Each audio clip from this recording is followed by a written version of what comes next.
சென்னை ஓட்டேரி ஸ்ட்ராரன் சாலை பகுதியில் குடிபோதையில் சண்டையிட்ட இருவரை சமாதானப்படுத்த சென்ற சிறப்பு உதவி ஆய்வாளர் ஸ்ரீதரை தாக்கிய சம்பவம் பரபரப்பை ஏற்படுத்தியுள்ளது. புரசைவாக்கம் கங்காதேஸ்வரர் கோவில் பகுதியில் வசிக்கும் ஸ்ரீதர் என்பவர் ஓட்டேரி காவல் நிலையத்தில் சிறப்பு உதவி ஆய்வாளராக பணியாற்றி வருகிறார். இந்த நிலையில் இரவு ஓட்டேரி ஸ்ட்ராரன் சாலை பகுதியில் 2 பேர் குடிபோதையில் சண்டை போடுவதாக தகவல் கிடைத்துள்ளது.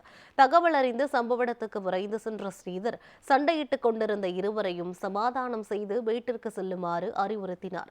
ஆனால் அதற்கு பதிலாக கைலாஷ் என்ற இளைஞர் போலீஸ் அதிகாரியிடம் மோசமாக நடந்து கொண்டு அவரது சட்டையை பிடித்து இழுத்து தோள்பட்டையில் பலமாக தாக்கியதாக கூறப்படுகிறது. இதில் ஸ்ரீதர் காயமடைந்து பெரியார் நகர் அரசு மருத்துவமனையில் சிகிச்சைக்காக அனுமதிக்கப்பட்டுள்ளார். இந்த சம்பவம் குறித்து காவல் நிலையத்தில் புகார் அளிக்கப்பட்டுள்ளது. தொடர்ந்து ஓட்டேரி போலீசார் விசாரணை மேற்கொண்டு SPM நகர் பகுதியைச் சேர்ந்த சஞ்சய் மற்றும் கைலாஷ் ஆகிய இருவரும் கைது செய்தனர்.